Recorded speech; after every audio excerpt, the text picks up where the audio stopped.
నమస్తే. నమస్తే సార్, వర్మ. పవన్ కళ్యాణ్ మీద కొన్ని కథనాలు వస్తున్నాయి. బీజేపీ కూడా ఏదో బిగ్ గేమ్ ప్లాన్ చేస్తున్నదని. అసలు ఏంటి దీని సారాంశం? ఒక పక్క మేము కలిసి ఉంటాం 15 సంవత్సరాలు అంటున్నారు. మరొక వైపు ఆయన మీద ఏదో ఇన్సైడ్ జరుగుతుంది అని. అంటే బీజేపీ కంటే తెలుగుదేశం హ్మ్. అంటే వరుసగా ఇంకా ఈయన జాతీయ స్కెచ్ చేస్తున్నారు ముఖ్యమంత్రి అవును. నిన్న తర్వాత మనం డిస్కస్ చేసాం. అలాగే వైసీపీ వాళ్ళు కూడా మన అంబటి రాంబాబు అయిన తర్వాత మళ్ళీ కాపు రాజకీయాలు సమీకరణాలు ఇవన్నీ పెంచుతున్న కొద్దీ జనసేన నుంచి ఒకరిద్దరు కాస్త ఎడంగా వెళ్ళటము అంటే ఆ కుల రాజకీయాలు రావటము ఇక్కడి నుంచి ఈయన జనసేన వేగం పెంచడం దీనివల్ల చూస్తే ఈయన ఏదో హీస్ ప్లానింగ్ బిగ్ అనే ఒక భావం అంతకథకు కలుగుతుంది. కానీ తెలుగుదేశం వాళ్ళ రియాక్షన్ భిన్నంగా ఉంది. వాళ్ళ వైపున లొకేషన్ చేయడానికి వాళ్ళు సిద్ధమవుతున్నారు. దానికోసం ఆయన అందరినీ కలుసుకుంటూ వరుసగా చేస్తున్నారు. వాళ్ళిద్దరు బాగానే ఉన్నారు. కానీ ఇది ఒక ప్రచ్ఛన్నమైనటువంటి యుద్ధం కాకపోయినా ప్రచ్ఛన్న ఘర్షణలాగా లేకపోతే వైరుధ్యంలాగా ఒక వైరుధ్యంలాగా ఇది తయారైనప్పుడు తెలుగుదేశం వాళ్ళు అనేది ఏంటంటే ఓకే, పవన్ కళ్యాణ్ గారు హెల్ప్ చేశారు, ఆయన వచ్చినందుకు చాలా ఇదైంది, అంతవరకు మేము ఒప్పుకుంటాం. కానీ ఆయన ఏదో ముఖ్యమంత్రి అయిపోతారు లేదా ఆయన నాయకత్వం అన్న స్థాయిలో మాట్లాడితే అది ఎట్లా కుదురుతుంది? సీట్లను బట్టి చూసినా ఓట్లను బట్టి చూసినా జనసేనకు తెలుగుదేశానికి ఎక్కడ పొంతన కూడా లేదు. ఉప ముఖ్యమంత్రి కావడం చాలా గౌరవప్రదమైన స్థానం, ఆయన చాలా గౌరవించినట్టే లెక్క. ఇంకా అంతకంటే జనసేనకు ఉన్న బలానికి అది అవకాశం కాదు. అది కూడా మొదటిసారే కదా వాళ్ళు ప్రయత్నించారు. అంతకుముందు 2 చోట్ల ఓడిపోయారు కదా. అవును. మరి అటువంటి అప్పుడు ఉంటే ఒకవేళ వ్యక్తిగతమే జరగాల్సింది కాబట్టి కొంత వాస్తవికంగా వెళ్ళాల్సిన అవసరం ఉంది. దీన్ని కొంతమంది ఈ దూకుడు వన్ సైడ్ లాగా చేస్తే మటుకు అది కుదరదు. ఇంకా స్పష్టంగా చెప్పాలంటే కొంతమంది అనేది ఇప్పుడు అదే ఎక్కువ, దాన్ని ఇంకా అంతకంటే ఎక్కువగా ఊహించుకోవడం వల్ల ఆలోచించడం వల్ల ఉపయోగం లేదు. ఇది కూటమి ఐక్యతకు కూడా దోహదం చెయ్యదు. మామూలుగా 15 ఏళ్ళు ఉంటామని మేము అందరం చెప్తున్నాం, కానీ సెకండ్ లైన్లోనేమో ఈ మాట ఇలా వస్తుంది. దీన్ని కొంచెం అర్థం చేసుకోవాలి. ఇది పవన్కు బాగా తెలుసు. అవును, పవన్ కళ్యాణ్కి ఈ విషయం తెలుసు. ఆయన ఉన్నంతలో వాస్తవికంగానే ఉన్నారు. కాకుండా మీరు అన్నట్టుగా బీజేపీ కూడా ఈ విషయంలో మార్పు ఉంది. బీజేపీ మొదట్లో ఎందుకైతే ఏముంది, పవన్ కళ్యాణ్కి వాళ్ళు ఎక్కువ బూస్ట్ హైప్ ఇచ్చిన మాట నిజమే. కానీ చాలా తొందరలోనే వాళ్ళు అసలు తెలుగుదేశం వాళ్ళే మాతో కలిసి వస్తున్నప్పుడు, లోకేష్ బాబే హాట్లైన్ నడుపుతున్నప్పుడు మనం ఎందుకు చిన్న పార్టీని కోసం పెద్ద పార్టీని వదులుకోవాలనే దీనికి వచ్చారు. అందువల్ల కూటమిలో అంతర్గతమైన అంశాలు కొంత మారుతున్నాయి. దీర్ఘకాలంలో ఏం చేస్తుంది బీజేపీ అనేది తెలీదు. బీజేపీ అనేది జగన్మోహన్ రెడ్డి వేలు వదిలిపెట్టడానికి సిద్ధంగా లేదు, అంతవరకు నిజమే. పవన్ కళ్యాణ్ కూడా ఒక అట్లా అడ్డు పెట్టుకొని వాళ్ళు పవన్ కళ్యాణ్తో కూడా సంబంధాలు పాటిస్తున్నారు. కానీ ఈ సమయంలో అయితే అత్యధిక సంబంధాలు ప్రాధాన్యత వెయిటేజీ వాళ్ళు లోకేష్కు తెలుగుదేశం పార్టీకే ఇస్తున్నారు.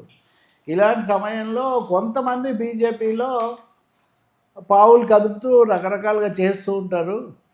ఉదాహరణకు తిరుమల తిరుపతి దేవస్థానము నెయ్యి లడ్డు ఈ విషయంలో తెలుగుదేశం వాళ్ళు బాగా నిరుత్సాహం అనండి, లేకపోతే ఒక విధమైన అసంతృప్తితో ఉన్నారు వాళ్ళు. అసలు మీతో మేము పెట్టుకోవడం వల్ల కదా మాకు ఈ ఎజెండా వచ్చింది.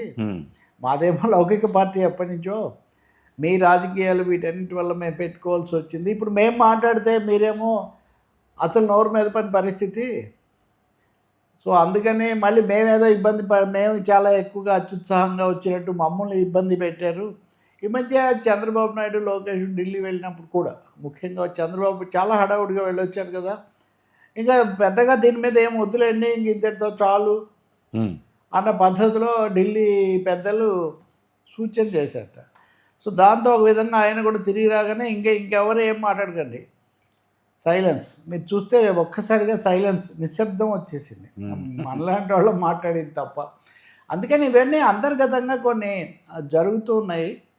వీటిని కొలిక్కి తెచ్చుకోకపోతే మటుకు ఇప్పుడు లోకేష్ కలుసుకుంటున్న వాళ్ళల్లో జనసేన బీజేపీ వాళ్ళని కూడా కలుస్తున్నాడు. కేవలం తెలుగుదేశం వాళ్ళనే కాదు. సో కూటమిలో ఉన్న ఇతర పార్టీలతో కూడా డైరెక్ట్ యాక్సిస్, ప్రత్యక్ష సంబంధము లేకపోతే ఆ కాంటాక్ట్ ఎస్టాబ్లిష్ చేసుకోవడం, ఇవన్నీ కూడా కొన్ని సూచిస్తున్నాయి. దీనికి నేను అన్నాను కదా మీతో, ఉగాదికి జరుగుతుంది అంటే అది ఈ ఉగాది 26 ఉగాది అంటే 27 ఉగాది అయ్యే అవకాశం ఎక్కువ. దానికి ఇంకో లింక్ ఏమంటే రాష్ట్రపతి ద్రౌపది ముర్ము 2027 జూన్ జూలై అప్పుడు ఆమె పదవీ కాలం అయిపోతుంది. భారతదేశంలో ఏ రాష్ట్రపతికి రెండోసారి ఇవ్వలేదు. అవును. చాలా ఉపరాష్ట్రపతికి కూడా రెండోసారి ఇవ్వలేదు. ఆయనకు ఇంతకుముందున అన్సారీ కొన్ని ప్రత్యేక పరిస్థితుల్లో. అందువల్ల ఇంకా ద్రౌపది ముర్ము అయ్యే సమయానికి చంద్రబాబు నాయుడు గారు అందుబాటులో ఉంటారు కేంద్రంలో.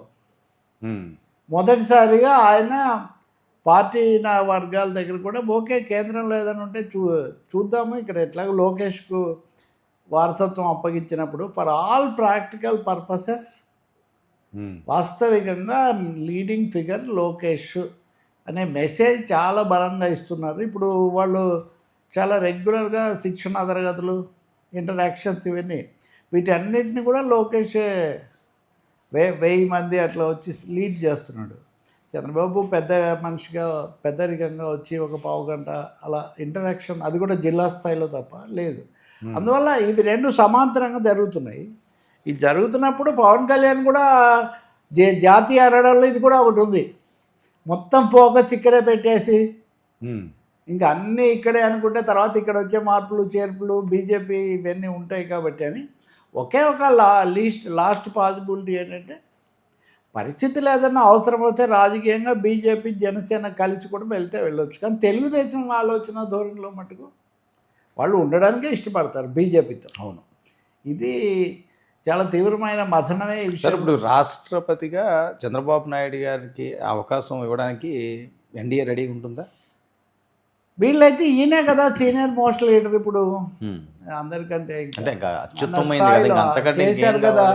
అది వరకు ఆయనకు 1996లోనే రాష్ట్రపతికి ప్రధానమంత్రిగా ఉండమని హరికిషన్ సింగ్, సుర్జిత్, విపి సింగ్, బాసు, జ్యోతి బాసు అడిగితే ఆయన అప్పుడే ముఖ్యమంత్రి అయ్యారు కాబట్టి ముందు ఇక్కడ కన్సాలిడేట్ చేసుకోవాలని వచ్చారు. ఎప్పటికప్పుడు రాష్ట్ర విభజన సమస్యలు, జగన్మోహన్ రెడ్డి వీటన్నిటితో ఆయన రాష్ట్రం నుంచి కదలేకపోయాడు.